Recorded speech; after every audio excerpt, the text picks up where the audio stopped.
Hey everyone, welcome to another episode of Great Leadership. My guest today, a repeat guest who was on the show, I want to say 6 to 9 months ago, but it is Guy Kawasaki. This is part 2, so welcome back, Guy.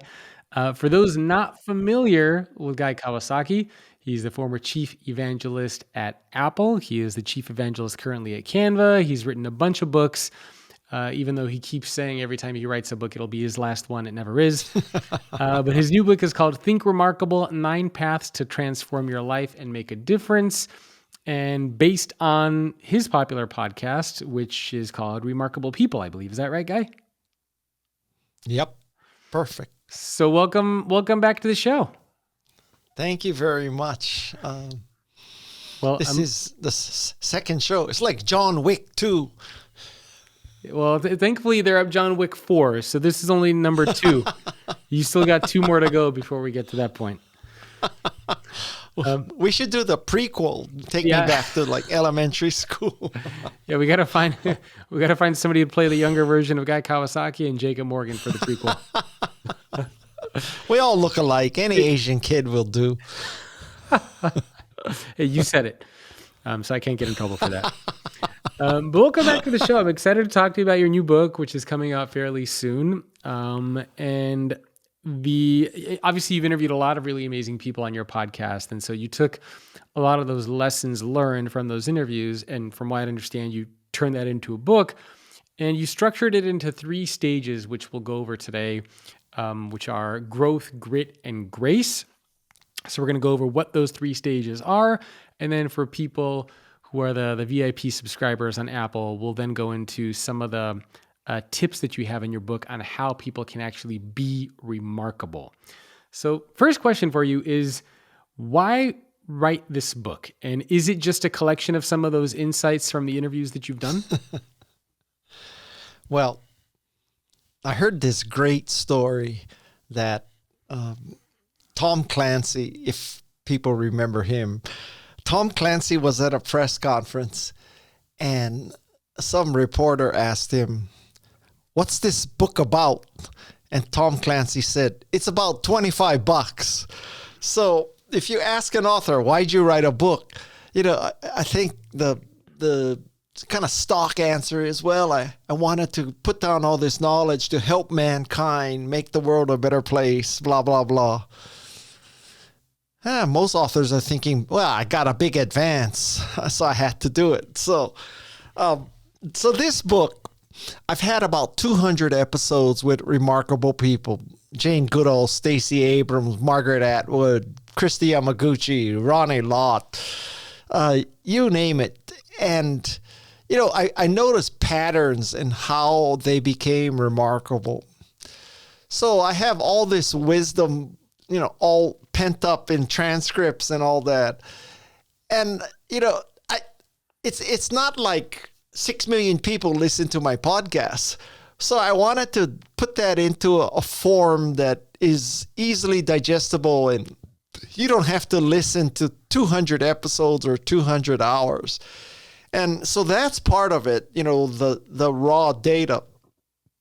It also, I've been in the Valley and in tech support, in tech. I was going to say tech support.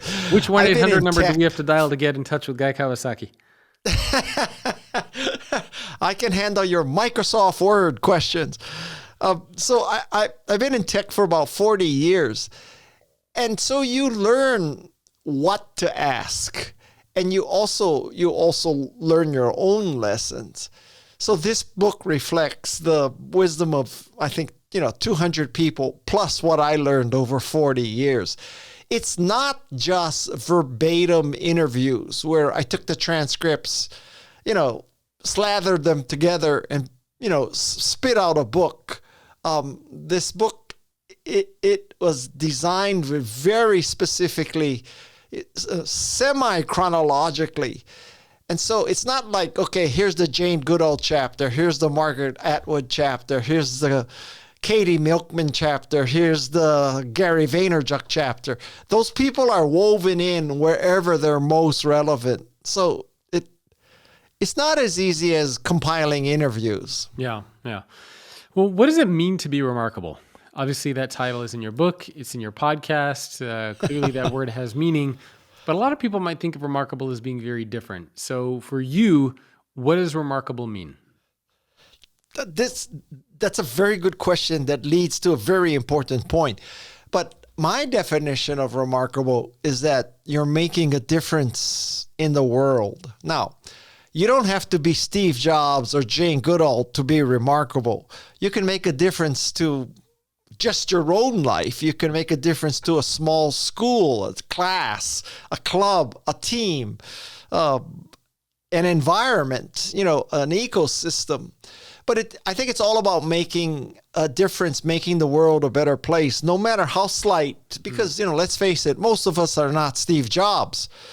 Now, the important point here is that this is not a, quote, self-help book about, this is how you become a thought leader and visionary. This is how you position yourself for brand leadership, all that bullshit. Because I don't think the people that I interviewed, they never had even an internal discussion where they said to themselves, how can I be remarkable? How can people start to believe I'm remarkable? I just can't imagine Steve Jobs woke up one day and said, how can I be remarkable? Nor Jane Goodall. And so I think the important point is, if you make a difference, if you make the world a better place, people will label you as remarkable, as opposed to you set out to be remarkable. So the key is to make a difference. So really, this book is about how to make a difference. And guess what? One of the consequences of that is people will think you're remarkable, and you probably will be remarkable. Yeah, I like that way to think about it. I mean, because obviously you've mentioned you've interviewed some really amazing people in that book who I think a lot of people, if you were to ask them, are they remarkable, would probably agree. But I like that you broke it down into these 3 sections or 3 pillars of growth, grit, and grace. Right. And I think the last time you were on the show, we talked a little bit about grace, and you told me the story of how you were doing gardening or something like that. And we'll get into that story when we get into grace. But let's start with growth, right? This idea of having a growth mindset. What does that actually mean? Why is that so important? And then maybe you could throw in a couple examples from some of the people you've interviewed. Yeah. So, the mother of the growth mindset is Carol Dweck. So I start off with, her thoughts. She was on the podcast. She is a friend of mine. And before I knew her personally, there were 2 books in my life that forced a lot of growth on me. One is If You Want to Write by Brenda Ullin. And the second one is Mindset by Carol Dweck. And so If You Want to Write, my wife gave to me as I was writing my very first book, The Macintosh Way. This is back in 1987. And at the time, I think like many young people, you have doubts like, I'm not a PhD in English. I'm not trained to be a writer. I've never written a book before. Can I really write a book? And the whole point of Brenda Ullin's book is, if you want to write, write. Don't listen to what other people have to say. Don't ask for permission. Don't even listen to your own negativity. So that was book number 1. And then book number 2, I read a few years after that, which was Mindset by Carol Dweck. And the growth mindset means that, you believe you can learn, you believe you can grow, you can acquire new skills, that failure is learning. The fixed mindset, most people fixate on the negative part of the fixed mindset, which means I'm not good at physics. I'll never be good at physics. I'm not going to even try physics. So that's a fixed mindset. I've been given certain talents. I've not been given other talents and abilities, and I'm stuck. Yeah. I may be good at math, but I'm not good at surfing. The other part of the fixed mindset is sometimes when you are very talented, you get a fixed mindset in a overly positive way, and you don't want to risk your reputation nor self-image. So let's say since you were a kid, people were telling you, oh, you're so smart. You're so good in music. You're such a natural. You're a prodigy, blah, blah, blah. And so you don't want to risk embarrassment or failure by trying something besides music. So the fixed mindset can also box in people who are very successful and don't want to try anything else. And, I sort of really came to this because of sports, really. So I took up ice hockey at 44, and I took up surfing at 60. And let's just say those are not the ideal ages to take up either sport. And I swear, it really was because of the growth mindset of Carol Dweck that I said, you're 60, even though you're from Hawaii, you never surfed before in your life. Your daughter's taking it up. Why don't you take it up too? Let's just say most people don't take up surfing at 60 or hockey at 44. Yeah, no, that's true. But somehow you managed to do both, right? I think even on Instagram, I follow you on Instagram, or on Twitter, I see you frequently put up some of the pictures and the videos of you surfing out there, which are a lot of fun to see. But from a lot of the guests that you've interviewed, and by the way, I'm a big believer in the growth mindset as well. Yeah, even when I've written my books on leadership, a lot of the times when I interview CEOs, they credit the growth mindset as one of the most important elements of their leadership success. Yeah. But do you have any examples of maybe some of the guests that you've interviewed and how that growth mindset actually played a role in helping them become remarkable? Well, this answer is going to be long and it's going to veer off on a tangent for a while. Okay. So as I've interviewed these people, I noticed that there's sort of two general patterns. One is you fall in love with animals very young, and you stick with that for the next 90 years. That's Jane Goodall. Fell in love with animals, went to Africa, became this expert in chimpanzees, and has been a biology, ecology evangelist for 90 years. But then I also noticed people who made like complete and utter career changes or life changes. I mean, I have several people who were serving in prison and became respiratory therapists, became authors, became artists. One person in my book named Halim Flowers at 17 was sentenced to 2 consecutive life sentences for murder. He got out because of the law change and he became an artist and a writer and a speaker. So I also noticed, there's the Janes and then these other people. And so I would say, there's one of the things I think remarkable people do is that they can hold 2 conflicting thoughts in their head. So one thought is you gut it out, you stick with it, you don't give up no matter what happens. That's the Jane Goodall story. The other story is more like Silicon Valley, quick flip, fail fast, all those venture capital isms. Yep. And that's completely opposite. And so you have to hold 2 thoughts in your head because both can work. And sometimes people use one method, sometimes people use another method. Now, the rat hole I want to go down here is that I want, great examples in my book.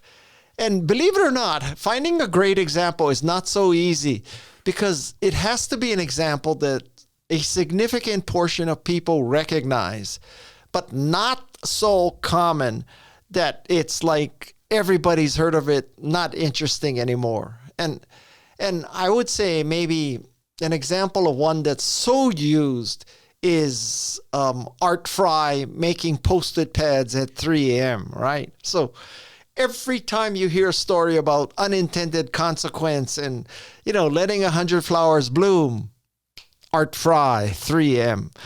So I go to ChatGPT and I say, give me examples of people who made radical changes in their careers and were successful. And 10 seconds later, ChatGPT spits out, Jeff Bezos and a bunch of others. And one of them is Julia Child. I said, Julia Child. So now, at least old boomers realize Julia Child, the French cook, the French chef, the art of French cooking. Oh, I know a lot about her. She was in my one of my previous books as well. Oh, really? Okay. So I don't know if you know this, but Julia Child, until her mid-30s, was working for the OSS, which is today's CIA. Yep. And in the her mid-30s, she got married to another OSS person, and they moved to France, and that's where she was introduced to French cooking. Yeah. So Julia Child basically went from spook to chef. I learned something really crazy today. 96% of the people who watch videos on this channel are not subscribed to the channel. Do me a favor, hit that subscribe button. It'll help the channel grow, and you'll also get notified when new videos just like this one on leadership are available. And now, let's get back to the content. Do you know the story about how she first learned when she was in the OSS, her first role as far as like making ingredients? Well, the story I heard is she was working on something to make sure that porpoises don't explode anti-submarine mines. Sharks. So maybe there's another one. No. It was sharks. Yeah, that's Sharks, exactly right. She was. From what I remember, she wanted to go in the army, and she was told that she was too tall because I think she was 6'2". And so she was in the OSS, and she was tasked with creating some sort of a mixture, a concoction that they could put into the water that would keep sharks from detonating explosives that were designed for underwater German U-boats. And so that was kind of her first foray into cooking. And yeah, I love that story a lot because I have her in my book. I mention her in a lot of my talks as well. She's a really fantastic story. To go from that into cooking. There's a popular show about her. I think it's on Apple TV now that came out fairly recently too. But yeah, I'm sorry, I didn't mean to interrupt. I get excited when I hear Julia Child because she's a fantastic. So so people understand the complexities of writing. So I'm 69. I know who Julia Child is. I know you're not 69, but you know who Julia Child is. But if you went to most Gen Z in high school or college and say, do you know who Julia Child is? They would say, never heard of her. Yeah. Right? And I tell a story in my book of Christy Yamaguchi about, grit, which is the next section. So Christy Yamaguchi in her first figure skating contest finished 12th. Okay, 12th. Now, she became gold medal winner, world champion. And so, the lesson there is it's not where you start, it's where you end. Yeah. So I put that example in the book, and I let this high school teacher read the draft. And she says to me, Guy, you have Julia Child and Christy Yamaguchi. None of my students know who that is. Yeah. Well, I was amazed. Yeah, the crazy thing is, you imagine a time where it's not going to be that far along where people are not even going to know who Steve Jobs is. Right? Yes. Because he died, in 2012? And so I would imagine, and I have a daughter and a son. My son is going to be turning 4. My daughter's going to be turning 8. When if I were to go to them obviously now and say, who's Steve Jobs, they're not going to have any clue. But chances are, for the majority of their lives, they're not going to know who Steve Jobs was unless, of course, I explain to them and tell them. And it's one of the things that I'm personally trying to get better at. Like even right now, I'm trying to read history books. I'm trying to go back in time because one of my big regrets is that I didn't spend enough time studying and understanding history and key figures, whether it's presidents or business leaders or anything like that. So now I'm going back and trying to read up on that for precisely that reason, because it's how the world was built. It's how business gets done. So many things are because of that. And it's, one of my regrets. It's interesting, but anybody who's like under 15 or so wasn't alive when 9/11 happened. Yeah. Right?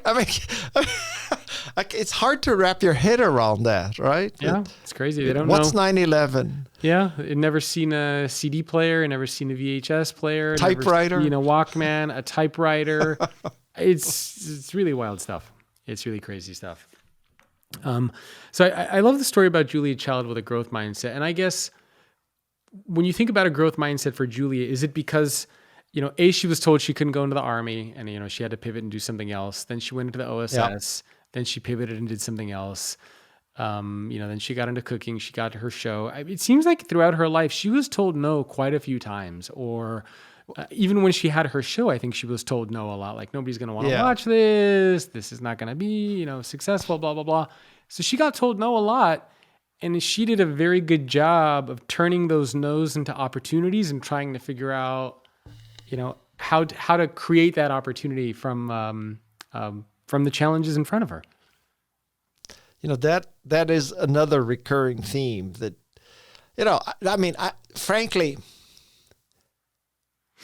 I don't know of an example in the 200 interviews of someone who just went on this, perfect path that picked something early, got the great education. Everybody positively reinforced his or her dreams and, threaded the needle, went to Ivy League, went to McKinsey, invented this thing, became this philanthropist. That's a bullshit story. Yeah, I agree. In fact, a lot of the CEO interviews that I've done, either they've come from poverty, they had troubled childhoods, they had to overcome extreme challenges. Even right now I'm reading Sam Waltman's book, the creator of Walmart, and I'm reading Bob Iger's documentary as well. And, regardless of what you think of Bob Iger, the CEO of Disney today, but back in the day, like throughout his career, these people worked incredibly hard. They went through crazy challenges in the business world. And it's fascinating to see those things because there are these huge, massive companies, but we don't spend enough time thinking about, well, how did they get to that point? We just, we just see them as where they are now. One of the things that I learned, I didn't necessarily discuss this in the book, but those are the best stories. When people look at an Apple or a Google or a Microsoft or a Facebook or whatever, they think, oh my God, these visionary people, they had these plans for worldwide domination. And, Stephen was in the mid-70s. They knew they would have a computer, a music player, a phone, a tablet, retail, Genius Bar, App Store. They had it all figured out, right? Yeah. Total BS, right? So Stephen was, we're trying to make $20 motherboards for a computer club. And fast forward, 30, 40 years, it's a multi-trillion-dollar company making all this stuff. Yep. And so I think a lot of entrepreneurs, they're trying to write this PowerPoint for worldwide domination, and they're trying to not just boil the ocean. They're trying to boil the ocean in multiple universes. Let's just boil one cup of water to start. Yeah. Okay. Yep. Okay. So building on top of that, and by the way, one other Steve Jobs story, to kind of build on that, I was reading how Bob Iger, even when they bought Pixar and he had to negotiate with Steve Jobs, a lot of the accountants and the finance people were basically telling Bob Iger, this is not possible. It's not realistic. The shareholders are not going to buy into it. And so all the data basically was pointing against Disney's acquisition of Pixar. And in his book, Bob Iger talks about how, there was a little bit of a large, actually, in his case, gut pull towards making this acquisition, even though everybody was telling him to go against it. So you're right. We can never predict or know about any of these things. One thing that you talk about in your book, which I love, which is vulnerability. And the reason why I like that, so I'm just going to hold this up. You see the name of that book? Yeah. That's my latest book, Leading with Vulnerability, that came out recently too. So as soon as I was going through yours and I saw that big section in there, and I'm like, oh, this is perfect. Why is vulnerability so important in these hundreds of people that you've interviewed for your book? What role did it play in their success? Well, I think if you're going to make a difference, you need to come to grips with the fact that you will be vulnerable. And vulnerability comes from a word, vulnus, which means wound. So you are going to be open to wounds of failure, wounds of setbacks, wounds of humility. And I don't think any author does any reader a favor if they try to paint this like, unicorns farting pixie dust. That's how life is, because it ain't. And so I think, Brene Brown did a lot of work on vulnerability. And I don't want people to, when they finish reading my book, I don't want them to think it's easy and, it's magical and, you spend $25, buy a guy's book and I'll be remarkable. Yeah. That would be an exaggeration. The easy part is buying my book and reading it, or your book and reading it. It's the hard part is actually implementation. And, you mentioned this story about how everybody said no and all that.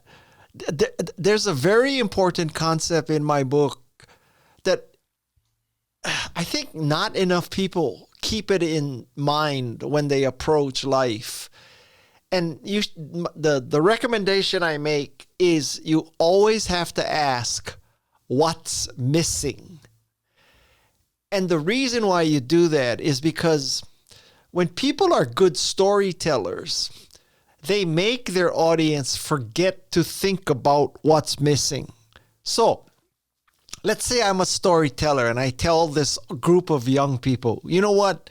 A college degree is not necessary.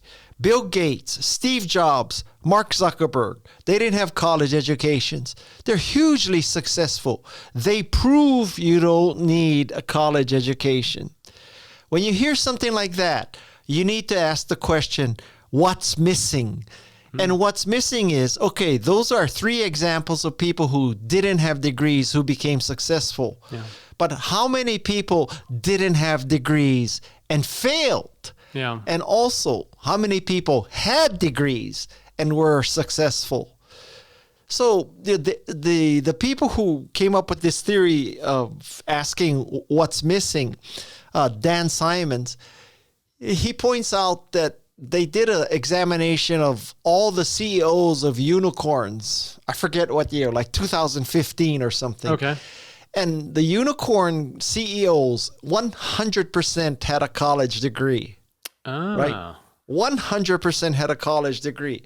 So you're doing people a disservice if you stand up and you say, you don't need to go to college. Zuckerberg, Gates, Jobs, they didn't finish college. Look how successful they are. Well, in the span of 40 years of business history, those are really the only 3 or 4 examples you can come up with. Yeah, from the millions. Everybody else had a college degree. Yeah, no, exactly. So getting back to this theme of vulnerability, why are those things important as far as the wounds, the mistakes? Why is vulnerability important? Because so many people are very uncomfortable with it too. And I think there's kind of like a vulnerability of life, of things that happen to you. And then there's also the purposeful vulnerability of people opening up and sharing those wounds with you. Yeah. Why is that important? Well, I think it's important first to have a realistic understanding of what's going to happen so that it doesn't catch you by surprise and totally set you back, right? So it's important to go in with both eyes open and to minimize risk. This concept of swashbuckling entrepreneur who loves risks and, puts it all on the line every day. That's a myth. You ought to ask what's missing when you hear that story too. And so I think it's very important to understand, yes, you are vulnerable, because understanding how you're vulnerable will help you reduce risk. It will also help you recover from the inevitable setbacks. Because they are going to happen. And nobody became remarkable with a straight, smooth shot. Yeah. Yeah, it's funny you mention that because I'm actually writing an article that's going to be going up tomorrow. So we surveyed 14,000 employees around the world, and over 70% of them said that at some point during their careers, vulnerability was used against them. And so 70% is a very high number. I did an informal poll on LinkedIn. The number was closer to 80%. And I would imagine that as more people go through their careers, because some of these are entry-level employees, they haven't been in the Yeah. business world that long. But I would imagine that as you go through your career, by the time you are done and you retire, I would guess 100% of people at some point had vulnerability used against them. I mean, has that ever happened to you? Like when you were at Apple, did you ever have? Shit. Jacob, every day I went to work for Steve Jobs, I felt vulnerable. Are you kidding me? But was Every it ever minute used of against every you? day. Did anybody ever use anything that you said or did against you? Like a vulnerability that you shared? Was it ever used to backstab you? You mean like, guy, you're vulnerable, you're a wimp, you're not like, whatever? Yeah, or if you came into work and you said, hey, you know what? I don't know how to do this, or I'm not sure, or I made a mistake, and somebody said, oh, you're such an idiot. You shouldn't be on this project. What are you doing here? Like they take that information, that vulnerability of yours, and try to hurt you in some way or set you back. Well, I can't say that anybody said it to my face, but listen, when I joined the Macintosh division in 1983, I had a psych degree. I graduated and I went to law school for 2 weeks and quit. And after that, I went to business school and I got an MBA in marketing. And so now I'm in this Macintosh division, probably the least technical person in the whole division. So I'm sure there were conversations like, how can we... What's this guy doing here? How can we put the responsibility in this X? Oh, and also, I was in the jewelry business before I went to Apple. So how can we put this responsibility of getting developers to write software for a new platform in a guy who was counting diamonds last year? I mean, and the answer is, well, pure dumb shit luck on my part, but also nepotism, because the guy who ran evangelism was my roommate and he hired me. If it wasn't for that, on paper, there was no reason for Apple to hire me. Yeah, that's pretty funny. Okay, so we talked a little bit about vulnerability there.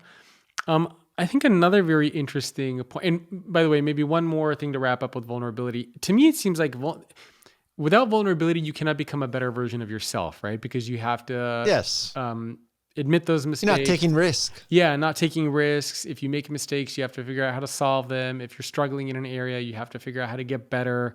So if you keep walking around just, oh, I'm perfect, I got this, I know everything, you're never going to get better. And vulnerability is what allows you to get better and be that better version of yourself. Yes. I mean, when you cited 70% of the people said they felt vulnerable, let me tell you, the other 30% are lying. Well, no, everybody feels vulnerable. This is the 70 that had it used against them at work. So 14,000 employees. Okay. Yeah, from 14,000 employees, 70% of them said that they had vulnerability used against them at work. So it's actually a pretty substantial number, and I would argue it's, to your point, even more. Well, I bet you if you looked at gender, 100% of women have had it used against them. Yeah. Right? Because men are idiots, basically. I mean, I do have some pretty crazy stories in the book of how that actually manifested for some people. But yeah, I should look. I think we've collected gender data in there, so I'm going to take a look at that. But another interesting theme from your book, which I think is controversial to what we oftentimes hear, is follow your passion. So do you think we should be following our passion? Because we tell this to a lot of entrepreneurs, we tell this to a lot of employees, a lot of college grads. I know it's going to make people's heads explode, but I think follow your passion is vastly overrated as a recommendation. It has implications and I think unintended negative effects. So let's just discuss this. So when you hear follow your passion, the first implication is, oh my God, everybody else has a passion and I'm this vulnerable, slow, dumb-witted, behind the curve loser. I'm 18 years old and I don't have my passion yet, right? So that's number one. Like, it sets expectations that, oh my God, I need to find my passion because I need to write my college essay. So that's number one. And number two, I think it sets too high a bar for people to pursue what's interesting to them. To use a dating analogy, it would be like, you're 18 years old. You haven't found the person you want to spend the rest of your life with. What's wrong with you? Right? Well, I mean, at 18 years old, you shouldn't have found the person you want to spend the rest of your life with, nor the passion that you're going to do the rest of your life with. You need more data, right? So I think now, if you say to somebody, like, have you found other interesting people? Have you pursued relationships and friendships? That's all you can ask for. Maybe one of those will turn into your passion and your spouse, but maybe not. But you need a lot of data before you make a good decision. So I think it tends to force people into cubby holes and boxes too early. So my thinking is you should pursue interests. You may be interested in surfing. You may be interested in graffiti. You may be interested in, God knows, AI prompts. You may be interested in knitting. I don't care. Making tacos. I don't care. Pursue a lot of interests. And then someday you may look back and say, yeah, I started with this and it was just really interesting and it was fun and I made a few bucks. And now it's 30 years later and I've dedicated my life to it. Yeah. That's a very much lower and organic way to develop your calling in life than I'm going to find my passion. Yeah. I am going to find my passion. That is my passion. Finding my passion is my passion. You got to chill out. especially people who are young today, because they're going to be healthy till they're 90, right? Maybe when we were all dying at 60, you're in a rush to find your passion. Yeah. You got 30 extra years, man. Chillax. If you enjoy getting leadership and career advice and trying to figure out how to future-proof your organization, you are not going to want to miss heading over and subscribing to my Substack, which you can do by going to greatleadership.substack.com. We have a community there of tens of thousands of people from around the world, and it's where I share my latest thinking, my best ideas, exclusive interviews with CEOs, in-depth articles and insights that I share, and leadership hacks from some of the world's top leaders and best-selling authors. So if you want to really step up your leadership game, excel in your career, head over to greatleadership.substack.com. You are not going to want to miss this opportunity. I actually think telling people to follow your passion is pretty bad advice. It's also hard too. It puts a lot of pressure, but for example, I don't know about you, but in my case, I was never passionate about anything that I'm doing now. I thought I was going to get an MBA and stay in marketing and be like the CMO of a company. I was never passionate about creating a podcast or speaking or writing or creating content of any kind. But what I found is that as I started doing this, I became pretty good at it. I had a knack for it and I became more interested in it. So it's, if you allow passion to guide you, I think you might go down some different areas. But if you pay attention to what you're interested in, what you might potentially be good at, that's probably the better way to go about it. Well, there's also lots Oh, go ahead. I was going to say there's lots of passionate singers who never become famous singers. There's lots of passionate actors who never, catch their break and get into films either.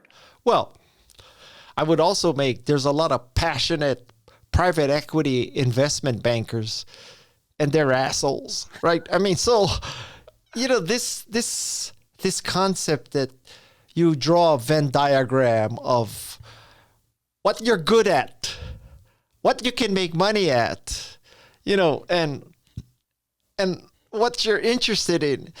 It's a tough Venn diagram. I think a better test for your passion or your calling, God bless you if you find it or you think you find it. I learned this in an interview with Mark Manson. And Mark Manson said, Guy, you can tell you found, there's a Japanese word, ikigai. Ikigai is like your calling in life, right? You know you found your ikigai when you're doing something that everybody else considers a shit sandwich, but you love. And I'll give you an example. You're a writer. I'm a writer. I love the process of editing. I edit and edit and edit. I go over my manuscript literally 1,000 times. And I go over and over and over. And, you know, people think that writing a book, you sit down and it's a beautiful day, windswept beach. Sun you is got this outside. parchment. You got Trees this Mont Blanc pen. Birds are chirping. Yeah, the birds are chirping. Your kids are all straight A. They're going to the Ivy League on scholarship. The house is clean. You know, all that. Now you sit down in your perfect house with no mortgage, with your parchment paper, with your Mont Blanc 18 karat gold nib pen, and the words flow from your mind. Okay? I hate to tell you, but that's not how writing is. And so if you describe to people the ardor and the pain and the suffering in writing, and you love that, that's when you know you found your passion. So the Mark Manson test for finding your passion is when it involves eating shit sandwiches that everybody else despises, but you love. That's what you were meant to do. So lovely. And that for me is editing, podcasting, and writing. Yeah. Well, lovely visual there too for people to think about. One last thing that I want to touch on before we get into some of these tips for how to become remarkable is the importance of grit. I particularly think this is important because I feel like a lot of people have lost grit in today's world. I feel like we, especially perhaps even the younger generation, but I don't want to bucket a whole generation in there. But it seems like the grit aspect is really struggling in today's world.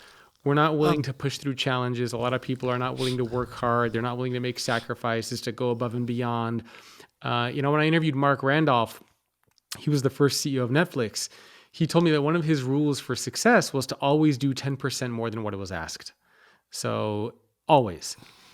Today, I mean, that's a very foreign concept. It feels like people want 20% more and they want to do 20% less to get it. So, the grit I think is huge. I try to teach that to my kids. I try to purposely challenge them and make things difficult for them so that they know what it's like to go through those challenges. Why is grit so important for remarkable people? Well, grit is kind of the flip side of growth, right? So it's one thing to want to grow and gain new skills and new stuff. But the flip side of that is it ain't going to be easy, because if it was easy, everybody would be an NBA player. Everybody would be Goldman Sachs general partner. Everybody would be Elon Musk and Steve Jobs, right? So it ain't easy. So it takes grit. However, I would like to point out that I think that every generation remembers their youth as more gritty than it was, right? So like you and I are saying, man, when we were your age, we were working 60 hours a week and Steve Jobs was yelling at us and we didn't go home until the job was finished. And, we weren't working remotely from Bali and faking out our boss. And, we didn't just go to the cafeteria at Google and order sushi and then go play sand volleyball and drop off our laundry at the free Google Laundry. We worked, right? I think every generation says that about the previous generation. Your father said it about you, I guarantee you. My father said it about me. We're going to say that about our kids. So I'm a little tempered by that I think nostalgia is overrated, frankly. Yeah. It very well can be. I'm trying to remember who put out the study recently. I think it was Pew, where they were looking at American values trending over time. And all the American values that traditionally they think, that we attribute to making America great, like freedom of religion, community, patriotism, even hard work. Virtually every single one of those values have been in decline over the past few years, even hard work. And so it seems like people value that less. And I think we had touched on this last time when we talked, but a lot of the trending things that we're seeing on social media as far as people who are putting up videos where they're getting jobs where they have to work less, but they can get paid more. But you're right. I mean, my dad would definitely say that about my generation. He would say, oh, I worked so hard. I had to drive here, an hour and a half here, an hour and a half back. Yeah. And maybe that's some of it too. But even when I interview a lot of CEOs on the podcast and I ask them, do you feel like our collective work ethic has decreased a bit? And pretty much everybody I talk to says, yeah, they feel like that same level of work ethic isn't there anymore. Where if you ask somebody to make a sacrifice or to work a little bit harder or to stay later or to come in earlier, people get offended. They can't. They can't handle that anymore. I bet you Henry Ford said that in 1930. But you know what? Okay, whether or not this is statistically valid, well, let's just take the not about the worst case, but the stronger case. Let's say that you can scientifically prove what you just said. It's literally factually true. Okay. I would still tell people listening to this podcast that the point is not that you should pay attention to these macro trends. Yes, maybe people are less greedy. Maybe they are less vulnerable. Maybe they don't work as hard. Blah, blah, blah. Statistically, Pew has proven this. That's not the point. The point is you. What are you doing? Not overall societal trends. It would be like, in the venture capital business, when some study comes out and it says, oh, venture capital investing is up 20% year over year, or venture capital investing is down 20% year over year. Well, if you're an entrepreneur, you cannot let that kind of statistic get to your head, because if venture capital investing is up 20%, but you can't find funding, that macro figure is meaningless to you. Yeah. On the other hand, if venture capital investing is down 20%, but you raise the $2 million you need, hallelujah. All you care about is your deal. Yeah. So my advice is don't pay so much attention to the big macro trend and let it make you crazy. You just need to prove yourself. I love that. Yeah, and I'm a big believer in that too. The trends are interesting, but ultimately you're responsible for your future and your fate and the path that you're going to take. So don't let the trends guide you. You got to be the one that kind of takes charge. So I love that message completely. So let's transition a little bit to the Leader's Toolkit section, as I like to call it, where we talk more about actions and things that people can do. And in the end of that book, you have a section where you talk about 10 tips for being remarkable. And, I know you probably don't remember all 10 of them, but there were a few in there, and I don't know if we'll have time to go through all 10. But one of them was, and I guess we'll just start with the top, and you can, we'll get through as many as we can. One is make the world a better place.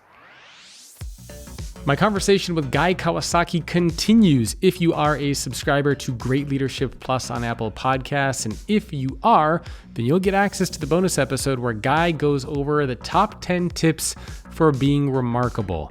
These are all the lessons he learned from the hundreds and hundreds of people that he has interviewed on his podcast. So if you want to know how you can be remarkable, then make sure to sign up for Great Leadership Plus. Also, you can grab a copy of my latest book, which conveniently is sitting right next to me here at Leading with Vulnerability, by going to leadwithvulnerability.com. And last but not least, I invite you to join the Substack community, over 40,000 people over there.